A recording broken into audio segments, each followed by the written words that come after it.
Comme partout en France, les établissements scolaires ont rendu hommage aujourd'hui à Samuel Paty, le professeur d'histoire-géographie décapité à la sortie de son établissement dans le Val d'Oise par un islamiste il y a tout juste un an, c'était le 16 octobre 2020. Ce matin à 11 heures, à la veille de la date anniversaire de l'assassinat de l'enseignant de 47 ans, les élèves du collège Beausire à Luçon ont procédé à 1 minute de silence et visionné des documentaires autour de la laïcité avec leurs professeurs. Des enseignants qui restent marqués par la disparition de leurs collègues, tués pour avoir montré des caricatures de Mahomet en classe. Aujourd'hui, donc quasiment un an, jour pour jour, après des événements qui ont traumatisé vraiment le corps enseignant, il était important de revenir sur ce qui s'était passé il y a un an, mais sans être trop dans l'émotion, juste rappeler les valeurs qui font notre République, voilà, la liberté, l'égalité, la fraternité, et revenir sur cette notion de laïcité. C'est un combat, il faut la défendre constamment. Un hommage qui a permis de mettre en place un temps de réflexion et d'échange avec les élèves.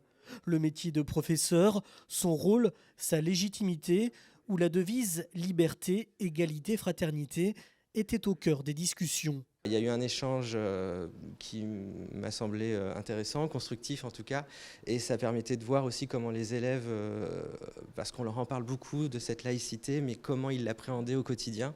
Et je pense qu'ils ont compris qu'en effet, il fallait céder sur rien. On a la chance de vivre en France et qu'il fallait défendre nos idéaux.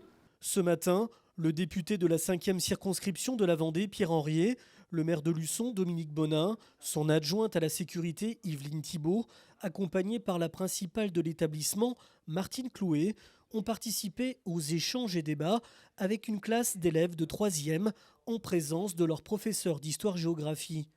Au travers de cet hommage, le député a souhaité rappeler son soutien au corps enseignant. C'était important pour moi de pouvoir le faire ici au collège Émile Beausire à Luçon. Ça permet à la fois de remercier aussi l'ensemble du corps enseignant, l'ensemble de la direction et des directions en général des établissements scolaires pour le travail qu'ils font au quotidien.